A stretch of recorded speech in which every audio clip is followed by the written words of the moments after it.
Բարելույս բարեկամներ, հուսամ լավ եք։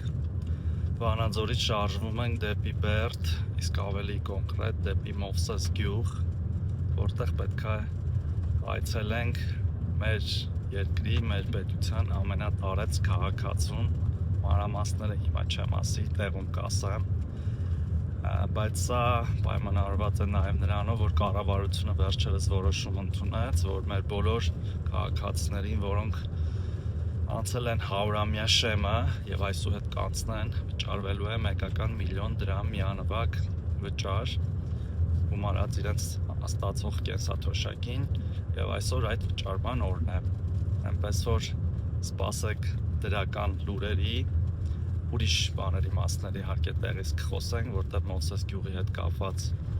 երեք հայտարարածի մի ծրագրի մասով էլ որոշ մանրամասներ կասեմ։ Այնպես որ լավ որ բոլորիս եւ մինչ հանդիպում։